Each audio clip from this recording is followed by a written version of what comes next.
So let us start this session. We have some participants already. So namaste everyone. So today is our second session of Jeevan Vidya Ek Parichaya English translation reading and explaining. And we had the first session in which Drishta actually led us through the first 8 pages of the book, and where she had um, talked about the journey of Nagraj, uh, and it was till the point where he had achieved the realization, and he was talking about what it was. We had some Q&A session as well, where we talked about the process of Samadhi, Sanyam, and uh, what the process of Sanyam itself, right? So that was an interesting discussion. So it's good. Now, so I would like to welcome Drishta to lead us through uh, the subsequent pages of this. Welcome, Drishta. Okay. Thank you, Rakesh Mama. And thank you for the summary and, of last time's session. So I suppose I can just jump right in. Since we can now remember the point we had ended at. So yes, he had just seen the Jeevan and the fact that it is an atom. So now we're starting on page number 10. I saw that Jeevan wants to evidence itself in the human tradition through the body. That is the only maxim here. What does Jeevan want to evidence? The answer I found is that Jeevan first wants to live and then, along with living, wants to become happy. Along with being happy, it also wants to evidence itself. These are the 3 stages. The first stage of wanting to live gets satisfied in the animal order itself. The next 2 stages of wanting happiness and evidencing can be accomplished only in humans and nowhere else. I have seen this very thoroughly. I found this immensely satisfying.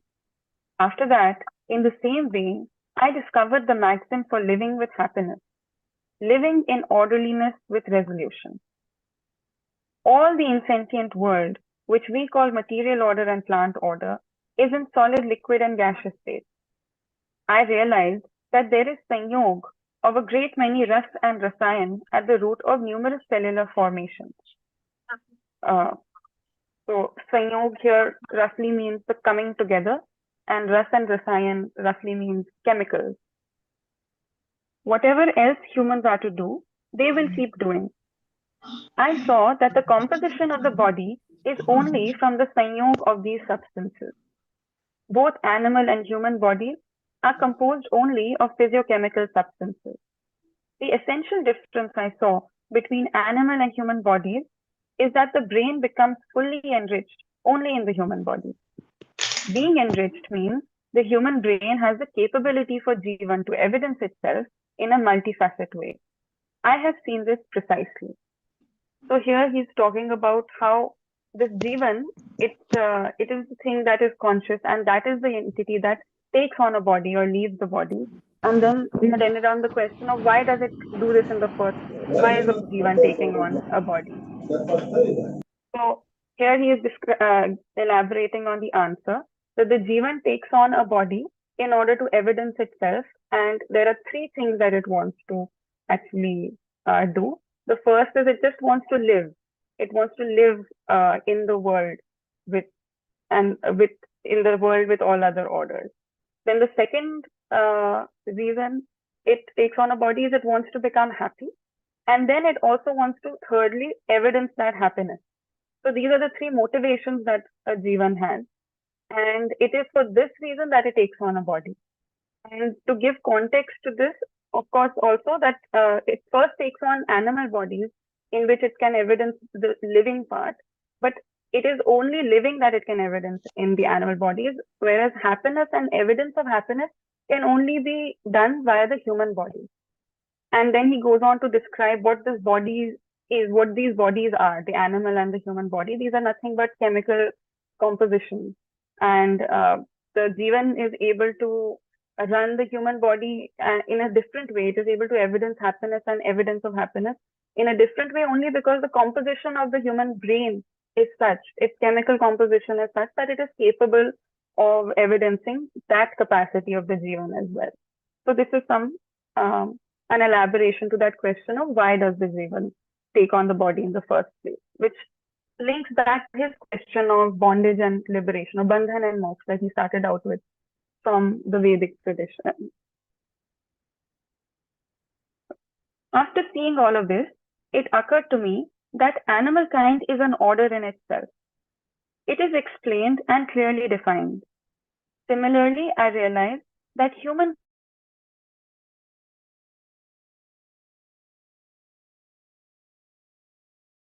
become happy living thereby. Along with this, I also found the answer to what exactly is moksha. What is bandhan? In this state, I found the answer to the questions that led me to this endeavor. I found that a Jeevan drives a human body in order to evidence itself. What is to be evidenced? As mentioned earlier, it is to evidence happiness. What is needed to evidence happiness? One needs to become wise. Humans shall evidence orderliness and happiness with the understanding, and they will not be able to do it in any other way.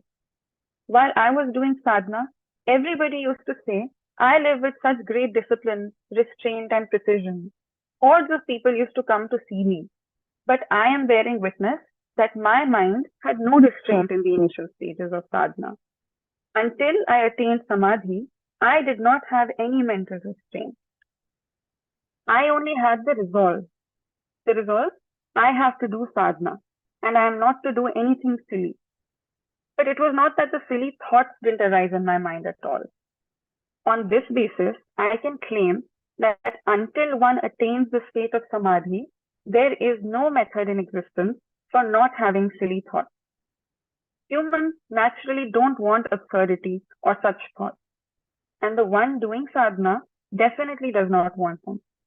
I also did not want them, yet they kept coming. This difficulty is faced by all who practice sadhana. As long as the practitioner can tolerate this, they persist with sadhana, and when they cannot, they don't. That's all I can say in its final analysis.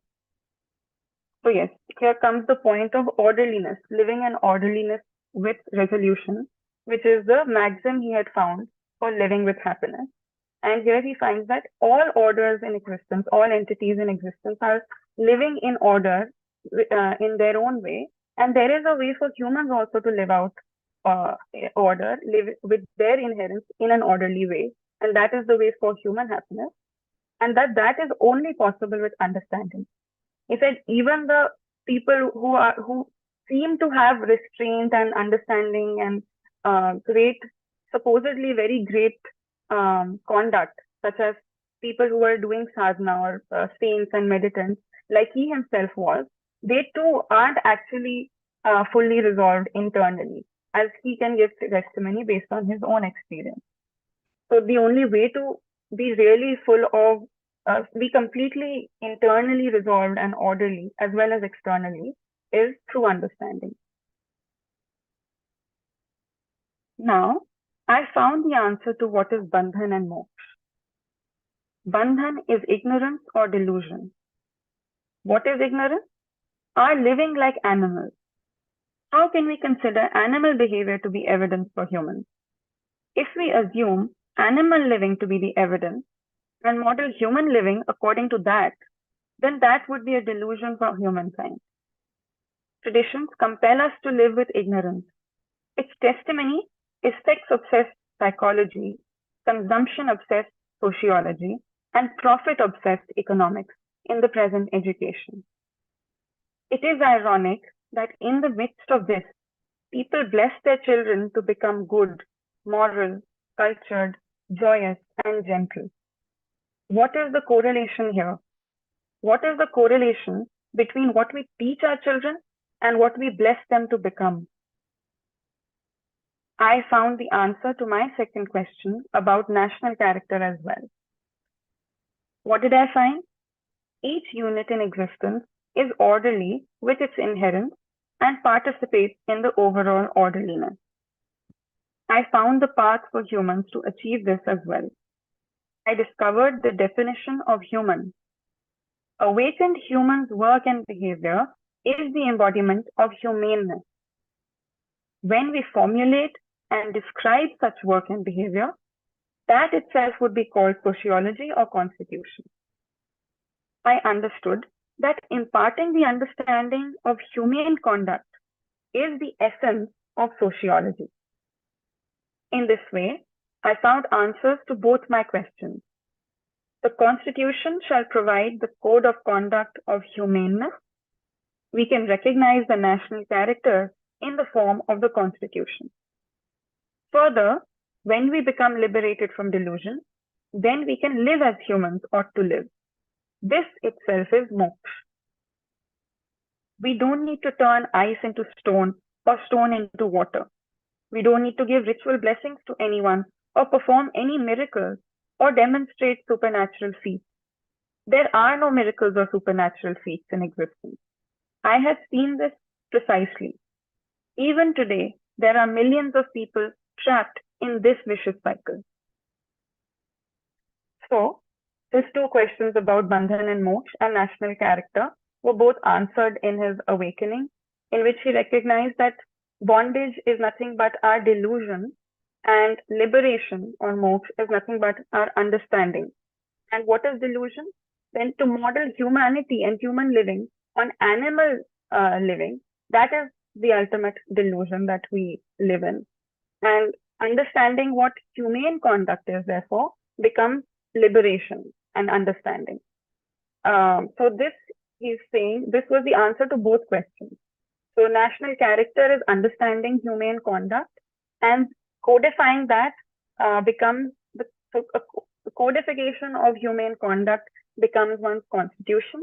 An explanation and education of that conduct becomes sociology, and then the living out of this humane conduct by the masses that have been educated, that itself is liberation from the bondage of delusion. So this is the answer he received, and which is in contrast, this method of national character and sociological education is in contrast to our present day situation, where what we teach in school is a psychology obsessed with sex, is an economics obsessed with profit, and a sociology obsessed with consumption. So this is the alternate he has found to both education and national character, national living. And then also he has outlined the main ought for humans. So the objective or the final goal for humans is to live in this way, rather than what was proposed in traditions, certain idealistic traditions, that he's saying humans, the ultimate goal for humans is this humane conduct, not anything supernatural. And this whole cycle of believing things to be curses and God's grace is a vicious cycle that humans are still stuck in because of this belief. This is the delusion. This is one of the delusions humans are stuck in the vicious cycle of. And to this, he says, there is only one answer to this. The moment we take a single step in the direction of awakening, from that auspicious moment, every curse, every remorse, and every sin gets shattered. No taint of these remains.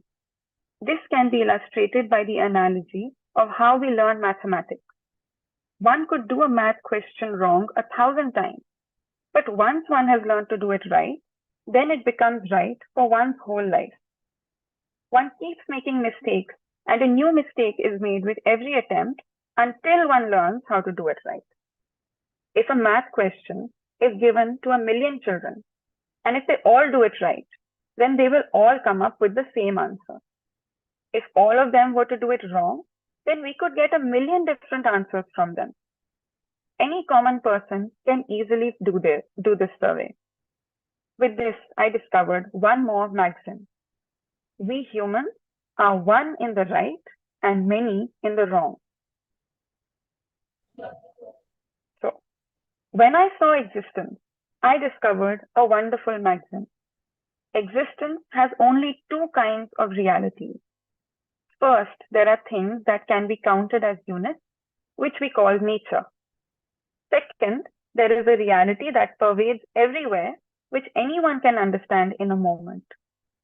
Each unit of nature is soaked, surrounded, and submerged in this second reality.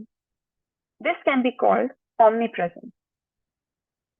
There are two kinds of entities or units, insentient and sentient. Sentient entities mean animal kind and humankind, and insentient entities mean material order and plant order. Insentient entities include all the minerals, soils, metals, and cellular formations. All of these are soaked, submerged, and surrounded in omnipresence.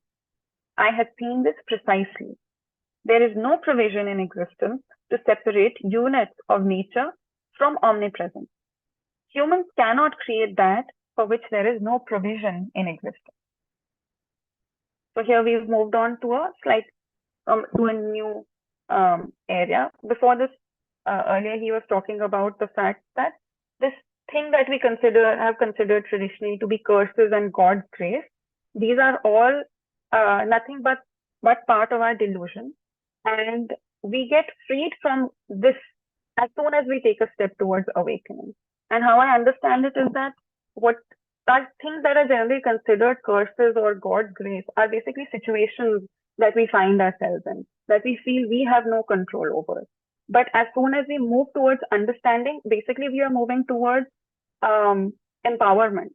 And so we end up shedding away this compulsion from the environment. So this is what he is talking about.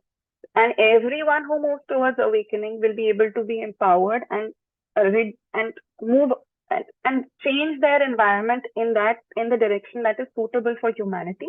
And that which is suitable for humanity is the same for everyone. That is the uniform, common, correct answer. So this maxim is really beautiful, that all humans are one in the right and many in the wrong. That is, when there's the right answer, we will all be the same. And in the wrong answer, we will have multiple different wrong answers. So then he goes on to talk about what else he saw. He started with the fact that he saw the Jeevan, and then he described the significance of the Jeevan. Now he's talking about the whole ontology of existence, what all exists. And he says that there are only two kinds of entities in existence. The first kind of entity is unitary, that is, it is found in the form of units, and he has called that nature. And the other kind of entity is something that is all pervasive and found everywhere, that he has called omnipresence. And he is saying that all these units of nature are submerged, surrounded, and soaked in this omnipresent entity. That is the fundamental nature of all of existence. And even in this units of nature, we can see that there are two kinds of units. The first kind of unit of nature is the sentient nature, and the other is the insentient nature. Sentient nature can be counted within animals and humans, and insentient as plants and materials. And here he is ending on the fact that none of these units can be separated from space. They're eternally saturated, submerged, surrounded, and soaked in omnipresence.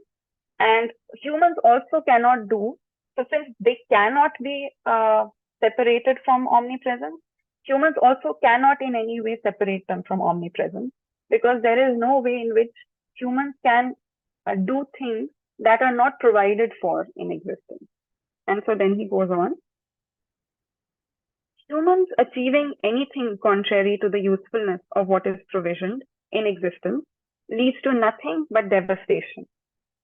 For instance, we use so many resources for war, but we could accomplish nothing other than the destruction of Earth and humans through this. Perhaps the scientific community is slowly recognizing this. If they had recognized it sooner, humans could have become happy and prosperous. Perhaps it was bound to happen in this way, like the river that crosses many banks before it meets the ocean. First, humans had to go through mystical idealism, but the relief from here proved insufficient. After that, they found themselves in the clutches of materialism again. The relief that they found here also proved inadequate in terms of happiness and prosperity. This is the painful situation of today. We didn't find complete relief from either of these, and so naturally there is a need for a third step. In this way, the answer that I found to the question of bandhan and moksha is humans become liberated from bondage upon becoming wise. Now, how can one become wise? In the course of examining what I had seen, I asked, what delusion do I have? I explored within myself. I verified within myself. And I found that there is no cause of bondage to be seen within me. So why not work so that this state arises in everyone? What would it be like if this happened? Then the sentiment that I had shared with you will come true. Earth will become heavenly, humans will become gods, dharma will prevail, and only goodness will arise forever. The tradition of eternal goodness will be established. Thus, I began examining myself by asking, will I be able to convey this knowledge? Do people have a need for it or not? Thus began what we now know as Jeevan Vidya. So here he's talking about the three banks he's saying that humans have had to cross. The two banks that humans have needed to cross to reach this third bank of the proposal of Jeevan Vidya. The first bank that human tradition crossed was the bank of idealism, which is an ideology based in mysticism. But he's saying that the relief humankind found from idealistic philosophy, there was some relief, but it was insufficient. And so we moved on and we moved to the second bank, which was the bank of materialism, which again gave some relief from the problems that had remained from idealism. But again, that relief was also inadequate. And so today, there was another need there was more need for relief. And therefore, this third step, this final bank has been reached, in which he finds that he has found relief. He has found a way to be happy and free of delusion. And that delusion, the state of being free of delusion, being free of bondage, is the state that he wants to share with everyone. And he's saying that this is the freedom because all our miseries have been caused by our delusion, as he was stating earlier, that we have tried, without having understood existence, whenever we have tried to do things that are contrary to existence or contrary to the provisions of order in existence, we have led to our own misery. And so our liberation from our misery is through understanding. And here he is finding that based on what he has seen and understood, he doesn't find any delusion or misery in himself. And if the state is shared with everyone can thus be free, and we can form a tradition of universal well-being. And his wish for humankind can come true. And he was able to examine in himself that I am capable of sharing this knowledge, and every human has a need for this understanding and liberation. And therefore, he began the program of Jeevan Vidya. The point when I became confident about the Jeevan Vidya program was when I realized that the code of humane conduct can be incorporated into the Constitution. A humane national character will become evident as a result. I am definite about this. I am myself proficient and living evidence of this knowledge. I have understood existence, and I can impart that understanding to you. I have understood Jeevan, and I can impart that understanding to you. I have understood humane conduct and can impart that understanding to you. One becomes wise upon understanding these three truths. What happens upon becoming wise? One gets liberated from bondage. What is this bondage? Bondage is in the form of delusion. Our ancestors spoke about liberation from the cycle of birth and death.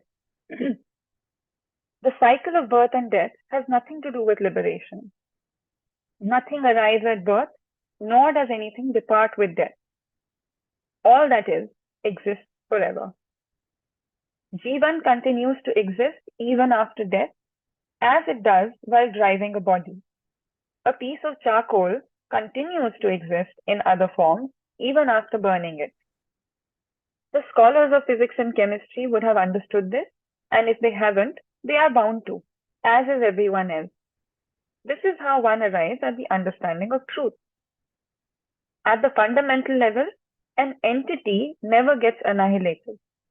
Therefore, if Earth remains healthy and humans can live in orderliness, this would be the basis of universal and eternal well-being. This wish of mine for universal goodness rests primarily on the principle of humane conduct.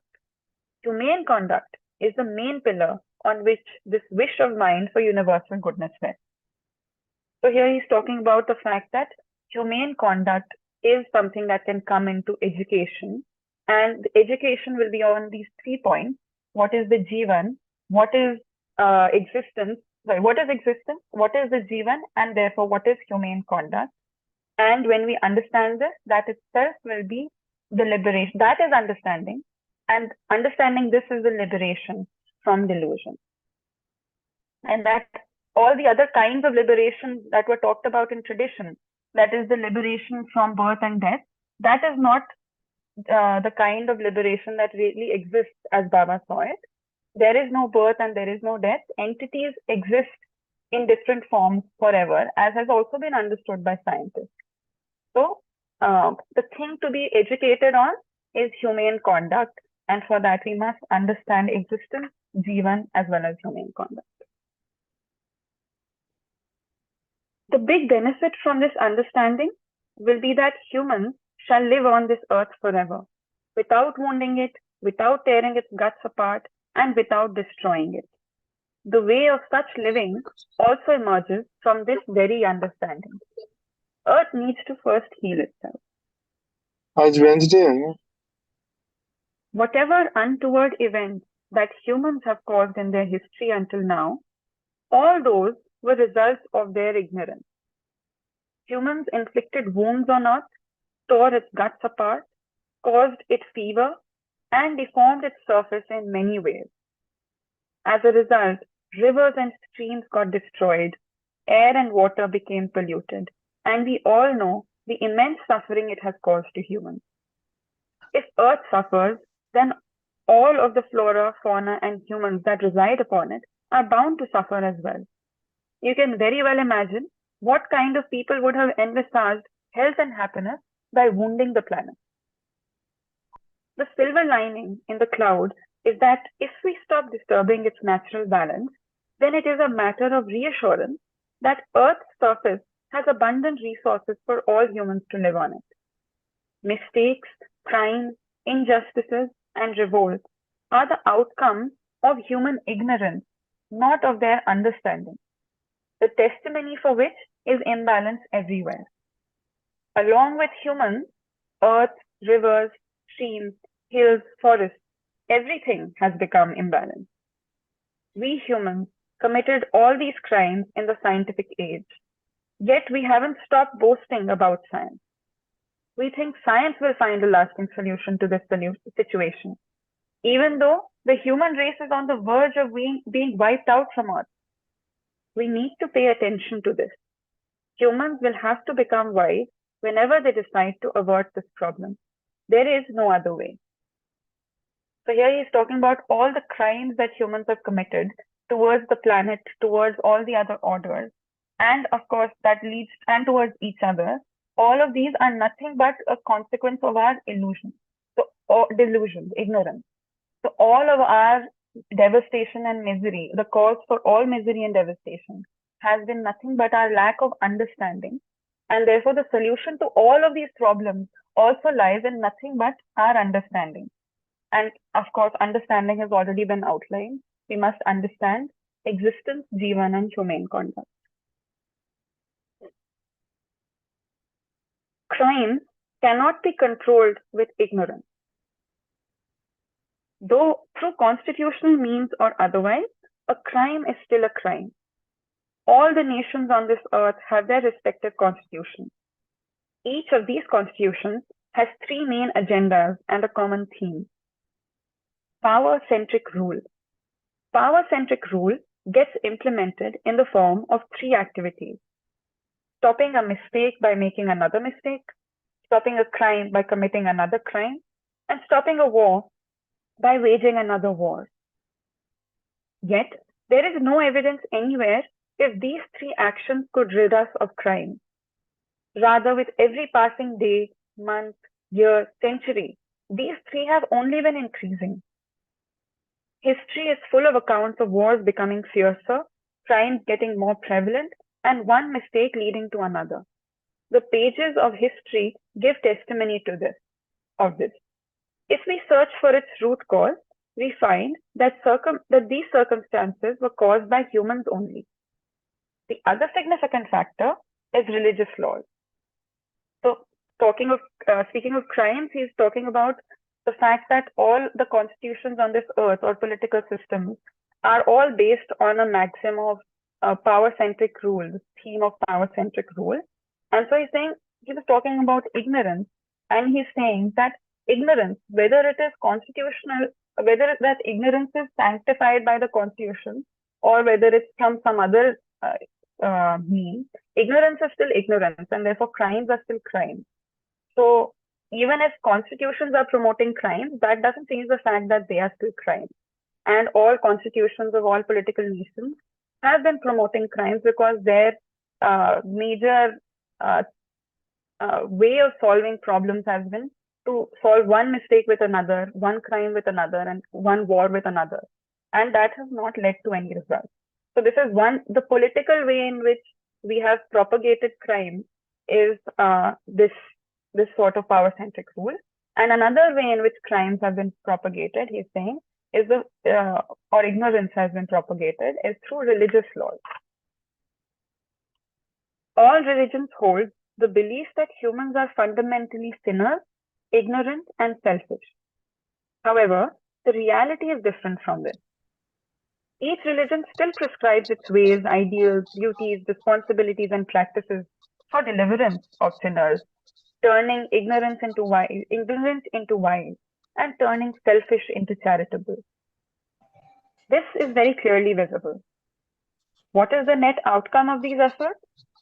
So far, there is not a single evidence of any ignorant person becoming wise, of a selfish person becoming charitable, or of a sinner becoming emancipated as an outcome of these efforts. I had mentioned earlier that sadhana is performed until samadhi is achieved. During this period, there is no resolution in the thought and the mind, and the mind remains agitated, since suffering from problems is what drives one towards samadhi in the first place. Until samadhi, the greatness of humans is seen only in terms of the sincerity of their efforts. One may get all kinds of silly thoughts during sadhana, which get extinguished after samadhi. The alternative path is perform study, attain mastery, then evidence in living. It has also been seen that after attaining the state of samadhi, one has no desire to do something, to achieve something, or to have something. Then how did that desire arise in me to present all this? I have submitted to you already that my quest was neither for liberation nor for heaven. I had pursued samadhi only to find answers to my questions. When I did not find answers in the state of samadhi, I began scrutinizing whether I had attained the state of samadhi or not. It was during this scrutiny that I understood all these concepts. This understanding emerged due to the good deeds of humans for the future, for the universal well-being. It has not come out of books. That is a fact. My elders had guided me only to the extent that I would find the answers in the state of samadhi.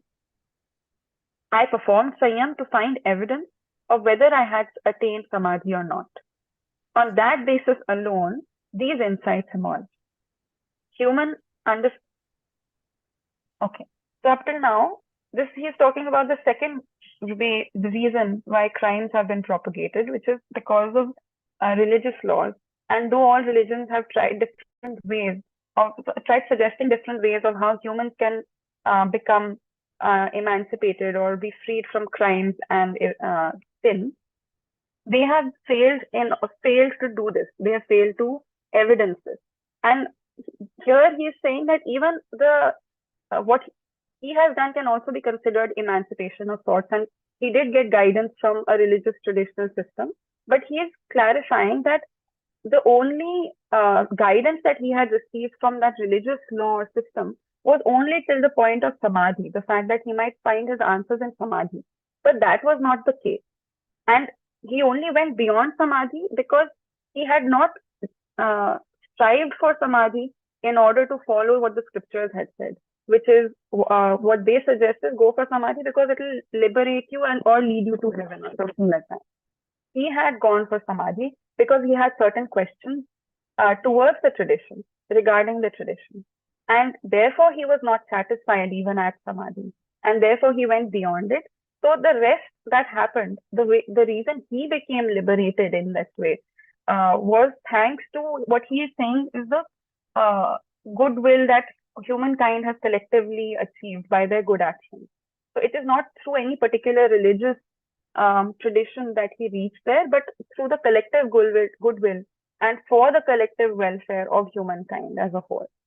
So here he is saying that even religions have been unable to emancipate humans from sin and ignorance or selfishness that they claimed. Human understanding has evolved progressively. It is written in history how humans lived in the jungle age, the stone age, and the iron age. Many people found relief with the coming of the age of kingdoms. The promise was that the king would ensure the security of life and property. But that hasn't happened until now. Life and property are yet insecure. Peace and harmony are further still. Every family and sect remains concerned about the security of life and property, and for peace and harmony. Idealism was a step towards this, but whatever relief people found there proved insufficient after some time. And when it didn't suffice, it was natural for humans to rethink. This paved the way for scientism. Science became popular due to its quality of logical consistency. Earlier, there was no scope of logic in sermonism. Idealism had do's and don'ts, where non-believers were labeled as sinners and harassed in every way. It is all written in history. Scientism got accepted by people because it was logical and it invited logic. Moreover, the imagination of heaven, the wish of that happiness, now seemed to materialize as people started getting various amenities from science. Humans relished that also to a large extent. But eventually, scientific accomplishments too turned out to be insufficient for them. Once again, humans started feeling trapped. Thus, they keep swinging between devotion detachment and comfort accumulation. They run after devotion detachment upon becoming tired of comfort accumulation, and when they get cold feet from devotion detachment, then they rush back to comfort accumulation. Both these ends feel good in themselves, but anybody can imagine the gap between feeling good and being good. Just because something feels good doesn't mean that it is good. For example, drinking water may feel good, but it is not a law that cold water is good. Someone could become sick by drinking cold water. Therefore, cold water's feeling good or not good cannot be universal. This is the aspect of conduciveness for the body. So here he talks about the history of humankind in trying to rid themselves of ignorance, of misery and crime and devastation. And first he talked about this political and religious view, and then he's going back, since both of these are clearly not proven sufficient. He's going back even further into how these came about in the first place.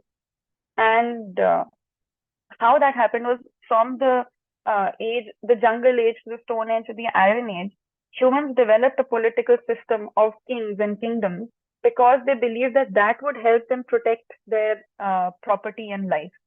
And because all humans have universally desired security for their life and property, and also for peace and harmony. And so they believed at one point that kingdoms and these sort of political associations would help aid in that effort. However, that was also unsuccessful.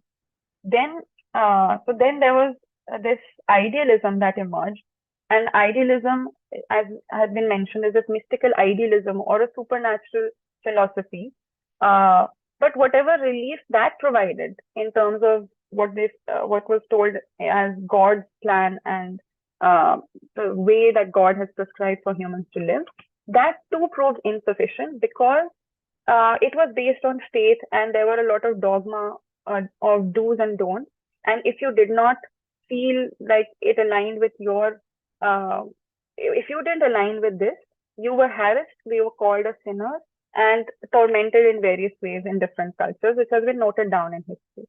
So clearly, this was not satisfying for humankind, and there was a collective movement towards an alternative, and therefore science emerges. And science emerged and was happily accepted because of its logical consistency and its welcome. It's a more general philosophy in which you don't have to abide by authority. All general people can apply their own logic and function according to that. And so there was much less harassment, therefore there was relief. But yet this, and also this scientific logical thinking and materialism led to a lot of development of technology and a greater ease of amenities that had earlier been promised only in heaven. So those became achievable even in one's lifetime. And so this was very appealing to people. But over time, this logical consistency, this general access to science, and this access to amenities itself as well, all of these also prove to be insufficient. And therefore, people go from this space of scientific, materialistic resource accumulation, but when they get dissatisfied with that, they again look for an alternative and go back to this devotion and detachment style prescribed by idealistic philosophies, but then that proves insufficient, so they go back towards materialism. And so humankind, as well as individuals and groups in different ways, have been swinging back and forth between these two poles. And he says this is because both of these sound good. They feel good when you hear their logic, both of these, but when you actually go about living them or trying them out, they don't prove to actually be good or satisfactory. And he distinguishes between the two, feeling good and being good, as can easily be understood, that anything that has to do with the body or the conduciveness for the body, and that would naturally not be universal in its being good. Being good implies some sort of universality, some sort of objectivity, whereas feeling good is a sort of subjective feeling that one might have, a belief that is susceptible to change, and in fact is likely to change. So this is a distinction he is highlighting. And what we need is universal good. And therefore, these things that are not universally good don't end up satisfying. So we are moving towards instability and uncertainty because of scientism. Scientists have tried to describe a human in the form of a machine, albeit unsuccessfully. The scientist who describes a human as a machine himself remains dissatisfied with that description. These days, to understand the mechanical functioning of a human being is a big topic of scientific research. They think this is the only way for advancement in human behavior, work, and thought. Humans, however, don't fit into this framework. Science assumes the mechanistic view to be accurate, which can be comprehended and dealt with by humans. Idealists advocated suppression of sensory ability. They believe humans cannot understand and deal with their sensory ability. The gap between the two ideologies remains. In this way, humans kept getting trapped in problems one after another, and human life ends with problems only. All in all, this is the way we have reached our present condition. So, since the materialistic scientific view is mechanistic in its philosophy, that means it is it tries to explain all of existence, and therefore also humans, as machines that are mechanically associated with mechanical principles of cause and effect. Therefore, that is something that could, to some extent, be understood by people generally, and therefore, to some extent, be dealt with people generally, which was a relief from the previous philosophy of idealism, which said that human sensations are something that must be suppressed. When the idealistic philosophies went about trying to understand or explain the human, they said that human sensations or human bodies are something that are to be suppressed. And this is something that they could provide no logic for, really, except they could only provide diktats. And so this is something that could not be generally understood to any extent. It was only to be believed. So that was not neither understandable to any extent, nor was it therefore easy to deal with. Whereas the science provides some relief because the logic they are providing can be understood to some extent and dealt with, therefore, to some extent. But neither proves sufficient, and therefore they keep leading to further problems. And this is the current situation. Now, the third bank, the alternate to both of these, idealism and materialism. Now, the proposal that I am putting before humanity, I believe, is the result of the virtuous acts of the entire human race. If I were to assess my individual effort, it is not worthy of such a big result which I got. It is as if a one-ton fruit has grown on a tree. The tree itself would break apart if that were to happen. An event like that has happened to me. This discovery is bigger than my individual effort. The main point is, who is the bearer of this effort? I have precisely seen the entity that is the bearer of results in excess of effort. So the entity that is the bearer of results in excess of effort is human. Jeevan is the bearer. Jeevan is capable of carrying such results. How? I have seen Jeevan in the form of inexhaustible strength and power. I can teach you to see this as well. If you have the quest, then you can also understand it and impart that understanding to others. I am confident that you need to understand this, so you will eventually come around to it. It is clear that whatever Jeevan does through the body, the result of it always turns out to be more than the needs of the body. This is a natural process. I have seen Jeevan and I have seen humans as a combined form of Jeevan and body.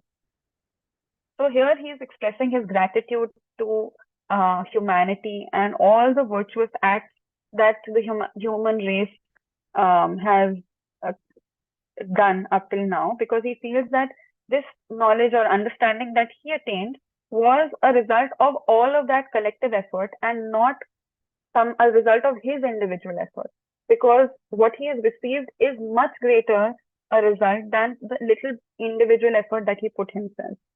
And then, of course, if he believes this to be true, that he has received a result which is very much in excess of his own effort, then the natural question that arises is, how can something receive a result which is so much in excess of one's effort? And to that question, he understands that the answer is that it is only the Jeevan which is capable of doing this. So all other entities, the implicit notion here is that all other entities in nature are only capable of receiving or experiencing or enjoying the results in equivalence of their effort. And it is only the Jeevan which is able to experience or receive a result which is very much in excess of its own effort. And he says that this is constantly happening as human beings. When a Jeevan is running a human body, all that it does leads to results very much in excess of the needs of the human body. And therefore, the Jeevan is able to receive, and it is the Jeevan that is able to experience or receive these results. And then the question arises, how is it able to do this? And the answer to that is, it is able to do this because he is able to see that the Jeevan is actually an entity which has inexhaustible strength and inexhaustible power. Therefore, it is able to hold on to much more than it is putting out. So far, humans have been incapable of explaining sentience and existence by way of education. Whenever science endeavored to explain existence, it kept demonstrating instability and uncertainty everywhere, giving ideas for struggle and obsessions of profit, sex, and consumption. We humans kept accepting these ideas, but even after living accordingly, these didn't become the basis of our satisfaction. Its testimony is that the point of satisfaction or comfort and that the point of satisfaction of comfort and accumulation could not be determined. Hence, we have been living with an internal conflict with these ideas. Now, the proposal being offered here has to be understood. The way I verify it in my living, you also will have to verify it. Once you're satisfied by living accordingly, you will naturally devote yourself to imparting this understanding to others. Our understanding is evident in our ability to impart it to others. This is a criterion of our being wise. My realization is upon understanding coexistence. Humans can experience prosperity in coexistence by producing more than the needs of their families. This understanding shall manifest itself as resolution in every aspect of behavior.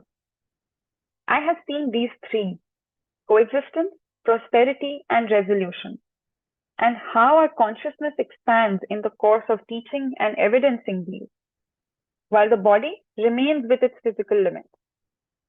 This proposal has ideas that far surpass the physical limits of a human.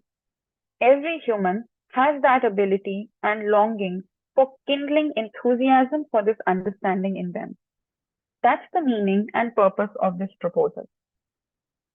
So here he is talking about, in continuation of this huge capacity of the Jeevan, this capacity, this inexhaustible strength and power, gives it this capacity to hold much more than its physical limits.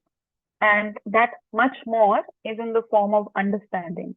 And here he is talking about the significance of education, therefore, in human beings. The fact that the Jeevan is capable or has the capacity of understanding existence and living accordingly is what also makes it significant that the Jeevan would also need to evidence it in the form of passing it on. He's saying that I have been able to understand it, and I have been able to evidence it in my living, and because of this, I have been able to also pass it on to others. This is the process of education, and because I am able to explain it, therefore you will also be able to understand it, because it is a need for all of us to understand this. So once you understand it, you will be able to live it and also pass it on to others. And what is this that we are passing on? We are passing on the understanding of coexistence. The fact that existence is coexistence. And upon understanding this, we are able to live with prosperity as humans. That is, we are able to live we are able to produce much more than our physical needs. This is how he has defined prosperity. And this prosperity happens as a result of a state of resolution within the individual. That is a state of clarity in all aspects. So there is an understanding of existence, or the existential harmony, or the order of existential harmony, that leads to an internal clarity and a state of resolution. And the state of clarity in all aspects or resolution leads to our ability to live with prosperity. That is, in excess of our needs. We are able to produce in excess of our needs. And this is what we are able to then pass on to others and allow others to achieve as well. And because up till now, this came about because up till now, the process of education has been lacking. The process of education has not been able to understand coexistence. When trying to understand existence, science only kept bumping up against what they thought was uncertainty and instability and struggle. These were thought to be the principles for human for of existence and for human existence also. So they said science came up with the conclusion that existence is unstable and uncertain, and from that they derived also that human existence is full of strife and struggle. But here he is proposing that actually existence is coexistence, and human living can be full of resolution, prosperity, and harmony. And that is a need to, the need to evidence that and understand that is a universal need. And therefore, uh, every human would want to understand it and pass on that understanding as an evidence of their having understood to the next generation. So that is it for today. Thank you so much for listening so carefully. Wonderful, Drishta. This was very nice. And I think it will be good now to actually open this floor for some discussion and question and answers. I think basically we have covered a big distance in which he has described not just what he saw, but the implications of it, right? And so, so very good. So we are opening this floor for any questions that you may have for Drishta Vidya.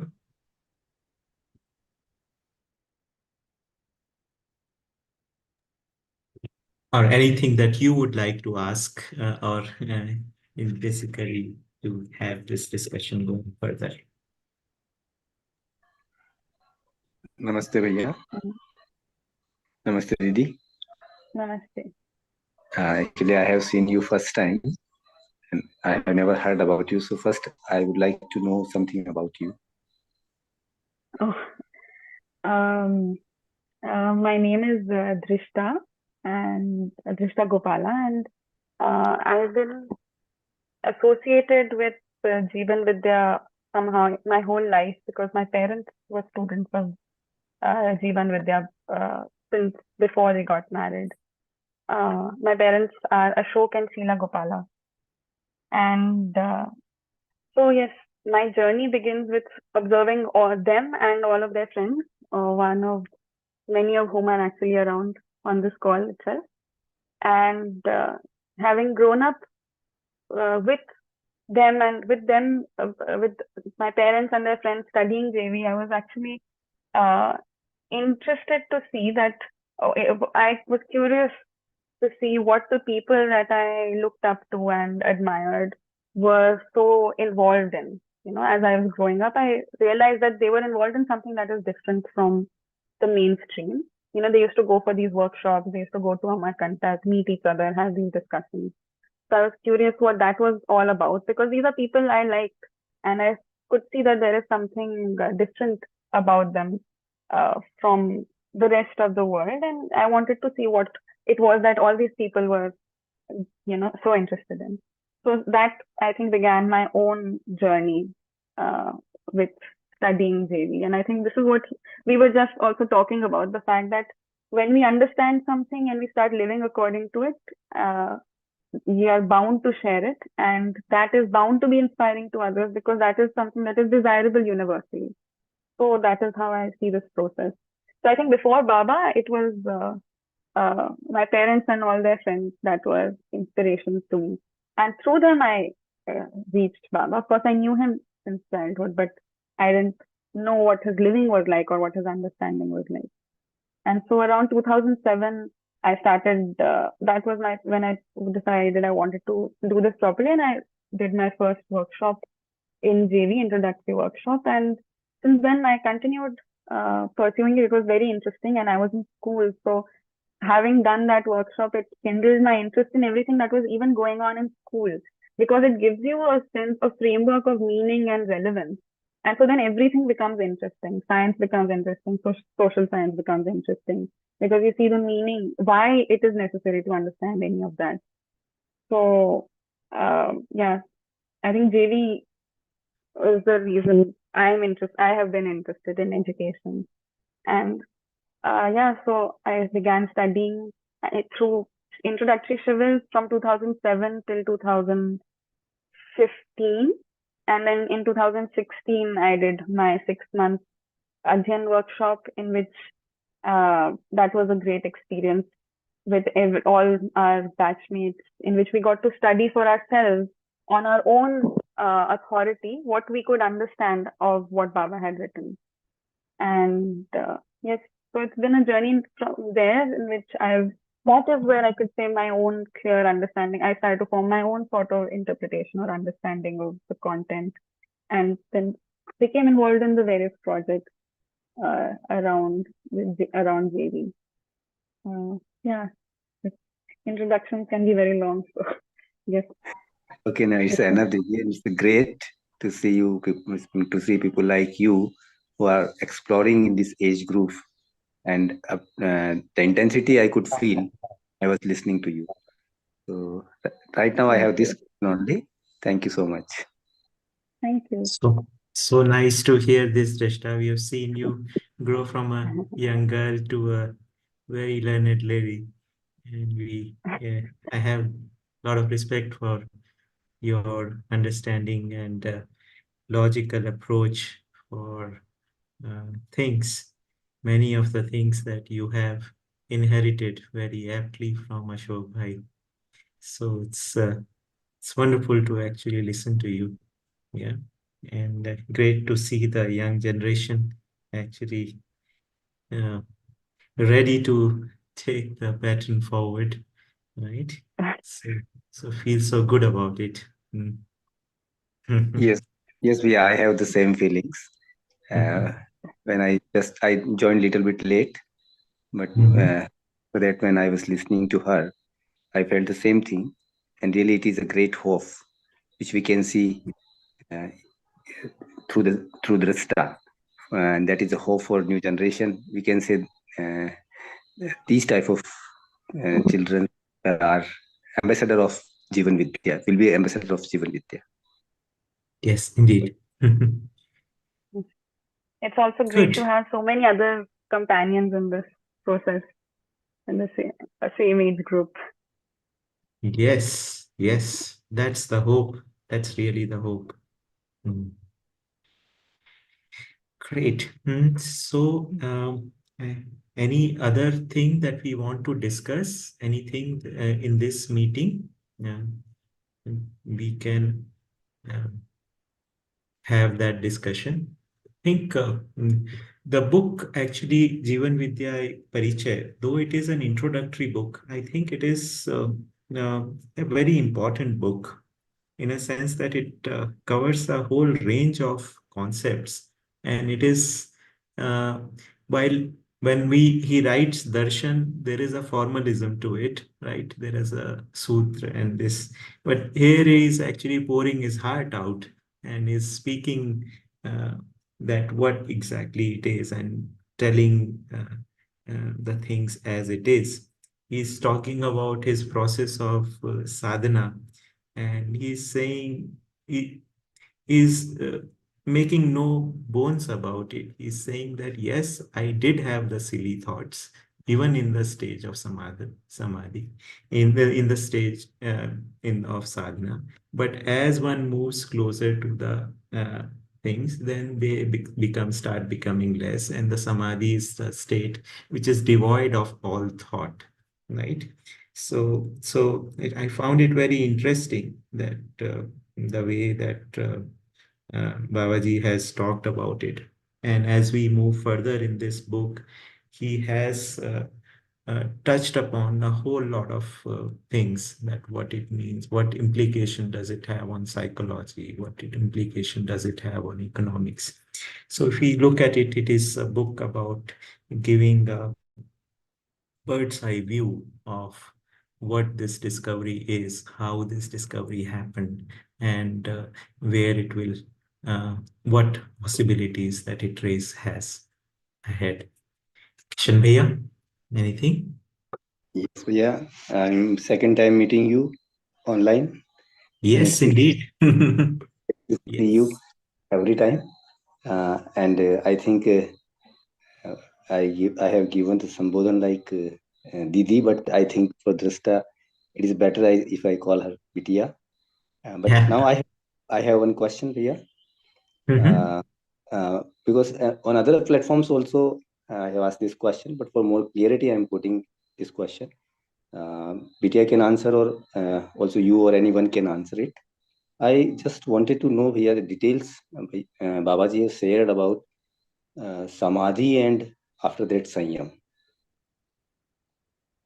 Okay. I think we talked about it in the last session Okay. to some extent. Yeah, so maybe I would suggest you to listen to that, because there we had some good Yeah. deal of discussion. Okay, Yeah, sure. what? Sure. Then And I will then, first listen that recording. yeah, I think it yeah, is shared in the same group. yeah.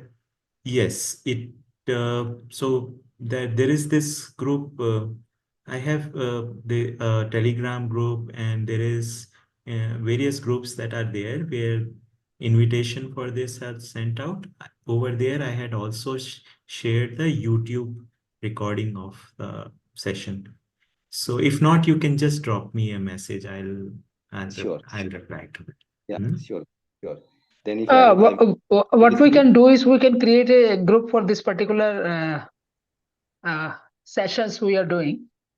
So that Okay. will become very easy for everyone to find the recordings. So that is my suggestion if it is possible. How do we create that, Ganesh Bhaiya? Who do So we know? One possibility is whoever wants to join this group, send me a message and I will actually add you to a group. Okay. yes. Kishan And Bhaiya is very active in the morning session being conducted by Shalini Didi. So he is okay, asking so many questions and this is helping us too. Yes. great. Ganesh, we actually we all are helping each other. That I could see in last Yeah. 15 months when I started exploring this content. So everyone I found, and I have also been, I have joined many type of organizations, but the relationship and the passions and the way of answering of everyone is really fantastic. It is not, it was not in my imagination, beyond the imagination. That Mm, is the main difference I could find in other organizations, and here with all the explorers, with all the Prabodhak. So I'm really grateful to be part of this kind of exploration. Thank you so much. Thank you, Kishan Bhaiya. Okay. Drishta, anything you want to add to this? Sanjana has a question. Yeah. Hello, everyone. First of all, Drishta, thank you so much for the reading and the explanation. And I think it is always very useful to hear from someone else how they have interpreted Babaji's writing. So thank you so much for your explanation. We had, we in today's reading, we came across a line about where Babaji introduces the limitations in how we understand economic psychology and sociology. So, I know that you have also studied psychology and I think anthropology also. So, based on your reading of how we have traditionally understood these subjects versus how you think the proposal in the Madhyasth Darshan is put forward, I would love to hear from you how do we compare the two? Right. Thanks, Sanjana. That's an interesting question. Uh, so, to I suppose since he's to start with psychology itself, he's saying that the current psychology that exists today is sex obsessed. And of course, I think he would have a more interesting critique if this is talked about in 1997 also and till later. Of course, there's been more progress in psychology since then, but it's not out of the realm of these three actually. But yeah, you could say he's talking about primarily how I understand it as Freudian psychology, which is, although it is old and there are new schools of psychology, so of for those who don't know, Freudian psychology proposes that the basic motivation for human psyche and the drive for human psychological growth are basically sexual, they're called psychosexual development, or a sort of exploration of one's sexual urges. And that is one way to boil it down. And although it was widely accepted because Freud was the first person to talk about unconscious psychological motivators for humans. So it became very widely accepted because of this new concept that there could be something unconscious that we are not very aware of, that is determining how we behave and how we think even more consciously. And it just so happened that Freud, based on whatever his situation was, his understanding or his theory was, he said that those determinants were psychological urges. And so for the longest time, the discipline of psychology believed in that, or even if there were some disagreements to this theory, there were minor adjustments that were made from generation to generation, and over time that has become very diluted. So if you look at a lot of the schools of psychology that emerged afterwards, you see that they are not basing all of their theories on psychosexual urges.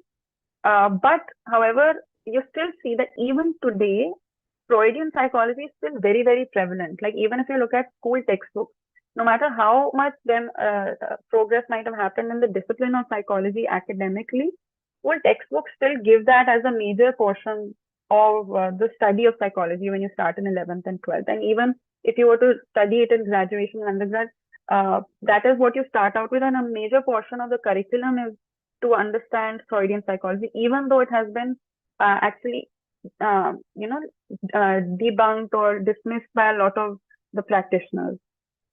So I think because he's talking about the education system, this is still very relevant, that sex-obsessed psychology is what the education system still promotes. And therefore, there's a lot of that leads to, you also studied MA education, so you're familiar with this. So, but besides that, also, if you look at the other schools that emerged, then after the Freudian school emerged, this behaviorist school, and then the humanist school, and now we have the cognitive school of psychology. So even if they were not so sex obsessed per se, they were still very much body obsessed. I think the humanist school was the only one that kind of really moved away from that, in the sense that they were talking about human motivations to be beyond the bodily motivations. They still put, so say if you look at some of the forefathers of the humanist school of psychology, like Maslow, he is talking about human motivations at different levels. He talks about the pyramid, the hierarchy of human needs. But even in that, at the bottom are the basic needs, are physiological needs, which still include sex and physical satisfaction. But then, of course, he's saying that is the lowermost, and you need others like esteem and social harmony, and then self-actualization and things like that. So that is the only school that I think moved beyond the body a little bit. But because there is no real empirical basis in which they could, the basis of scientific research is empiricism, and empiricism is all about what you can sense from using your sense organs or their extension. So therefore, there has been no real anchoring of the humanist philosophy or psychology, really. And so what you see now, even in practicing psychologists, is a mixed match of all these schools, and a lot of practicing psychology also. So besides education, even as in practicing psychology, a lot of it is still Freudian in a lot of ways. And even if not, there is still no real clear, holistic, integrated psychological theory that has emerged as an alternate. Therefore, there is this constant fallback on sexuality, because if you're keeping sensory living, or if empiricism or senses are your basic reality, your fundamental reality that you start to study, then it is nothing but, you can't reach anywhere else. When you take it to its logical extent, you find that what you reach is sexual urges, because that's the extreme, those are the heights of sensory satisfaction and gratification. So I think that is for sex-obsessed psychology. And now actually the latest is cognitive psychology, which is also very much what he was talking about right now. We're trying to understand the human being as a machine. And so let's see, that's also going to end up in similar places, because evolutionary psychology is also talking about how sexual selection is what led to our human body developing the way it did. So that's about psychology, of course, because that's what I've studied. I know that in most detail. In economics and sociology, I can just very vaguely, very broadly answer how economics, of course, we all know economic theory says bottom line is like the bottom line is profit. So whether it's the capitalistic or the well, that's more political economic theory, but either way, both of them are talking about increasing profit or increasing our economic gains. That is the ultimate motivation of humans, or that is the ultimate logical end. I think the rational human, according to economic theories, the rational decision, or when any economic actor is behaving rationally, according to them, is when they are taking decisions that align with maximizing their personal profit. And that is what economic theory is promoting. I think it starts out with Adam Smith, this sort of thinking, although Adam Smith himself was not such a big materialist. He was very spiritual. But the proposals that he came up with, if you take them to their logical conclusion, as people have over the generations, this is what they have come up with, that economic rationalism is about maximizing one's profit. So whether it's individual profit or national profit, those are the only distinctions. And of course, in social theory, this I'm not very confident about, but yeah, if it's consumption obsessed, he's saying, because at the end of the day, the goal for social work, all sorts of social work or social actions or social well-being are seen in terms of maximizing the physical well-being of the group of society. But I will not be able to provide any references to that. Maybe if I think back a little, we did do some sociologists in our bachelor's, but I can't really recall the references as of now. So if anyone else can add to this, I think that would be very interesting. Yeah, that's wonderful to actually first learn firsthand from what they are teaching in the psychology and sociology. Basically, what from the standpoint of darshan, what we basically see is that he looks at psychology, economics, and sociology from the vantage point of awakening. So he is not basically looking at human behavior as humans behave generally, okay, in the state of their delusion. He looks at uh, what is the human behavior when they have understood the reality. Okay, so the reference becomes awakening, and from that reference, he basically sees what would be the collective social behavior if awakening becomes the new normal.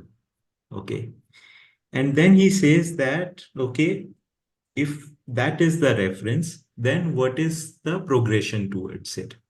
Okay, so that is how basically he looks at it, that if awakening or Jagriti is the reference of human psychology, then you say that, okay, I will describe the humane conduct based on that. And everything else I will see as an expectation towards it. Okay, because he sees that there is a directionality in existence in the individual as well and in the collective as well, right? So he basically looks at sociology, psychology, and economics from the vantage point of awakening. And that actually changes the game, because it is kind of shifting the normal. Okay, so then it basically what the current economics and psychology seems to be the study of what is prevalent, how the thing people are behaving. He says it may be so, okay, it may be so, but actually the intention is this, the goal is this. From this goal, let's change the discussion point. Let's change the point of your new normal. What do you really want? Do you want this or do you want this? Is your reality this or is your reality this? So there is clearly a two planes of reality. This he defines that there are two planes of reality. There is a plane of reality of delusion. There is a plane of reality of awakening. At the plane of awakening, there is a new economics. There is a new sociology. There is a new psychology. Okay. Once you basically say, okay, that is where it wants to go, right? And then you see that does it align with my expectation? Okay. Then can I actually understand this thing, right? Is it something that can be brought into the system? What are the steps for making the changes in the present day so that I can reach that system, that level? So that actually becomes the thing. So it's about changing the new normal. It is actually defining what is normal for a human being, right? So that's the thing. Yeah. Yeah, Aarti, Netal, you were saying something? No, exactly the same thing actually. Yeah, nothing different. Yeah, right. It Like the is it fact is about actually about the establishing new normal. normal, there's nothing about, like, there's no one in psychology or nowhere that they say about how a normal conduct should be. Even like Mhm. Drishta very correctly pointed out, even if you study Fred and his all ideas that came up, he studied them on the people who came up to him for some kind of ailments they were dealing with. And the entire um, conclusion that he drives is based upon the same fact. So the very point of differentiation I feel is that finding out actually what is the normal, and then wherein Babaji very clearly states the 122 acharan which a normal human being should have, and that I feel sets the parameter of how we can then and I feel actually a state of awakening or a state of jagrati when you set is as a normal, it brings like an entire shift altogether. Yes, So indeed, it does. And in fact, we need to, I mean, it changes the whole perspective towards how we place awakening. Typically, in the idealistic uh, mm, scheme of things, we place awakening as something very rare, or it is something which is at a very high pedestal, okay, which is only for a very few, right? Here we are actually talking about awakening as a new normal, which means it is possible for a postman to be Anubhav Sampann, Jagriti, and all the things, right? A person who is actually selling vegetables, a person who is uh, driving the bus, or basically an engineer, or a normal person, it's just the normal is being shifted, right?